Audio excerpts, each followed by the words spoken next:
don't run preamplifiers, and then you put the digicell in, you actually the signal comes up a little bit. So that's how I run this thing on 20 metres, just with no preamplifiers at all on it.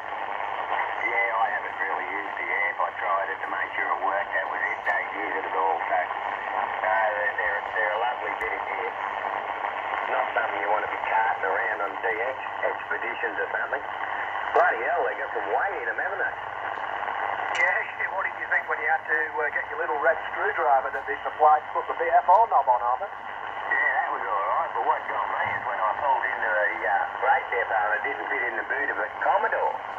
Mate, the box did not fit in the boot of a Commodore. It only just fitted through the back door into the back seat.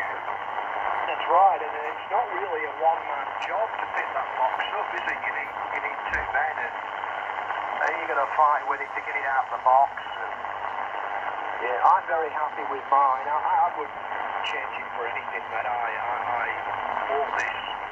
How long have I had it now? Maybe 2 years, and I don't think I'll ever get rid of it, Arthur. Yeah, you got yours for pretty good money too, didn't you? Yeah, it's never been used. I was only £9 off. Oh, mate, you're laughing.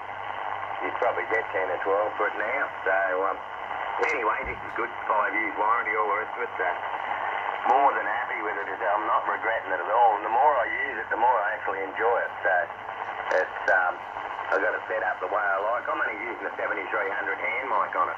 I'm getting some pretty good reports, but I've got something better on the hop. We'll give it a try.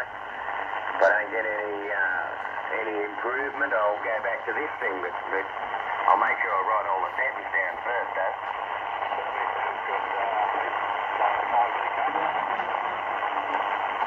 Yeah, oh, g'day, Peter. And 5SFA as well.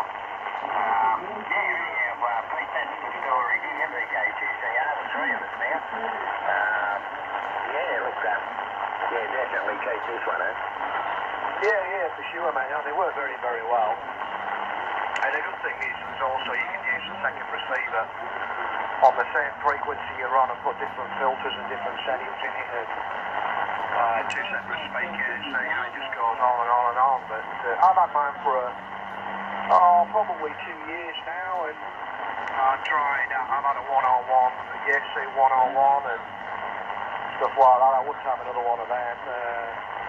I've had a 78, and now this thing, mate. Now, it's a keep them, mate. It really is. And the way you're looking at the price of them, it looks like they're going up in price. They're becoming collectible, aren't they?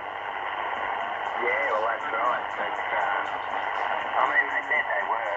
This was the end of them. We'll see if they're going to make any more. But actually, Derek sent me an advert for one in the States, the second-hand one. And I think it worked out about 16.5 Australian.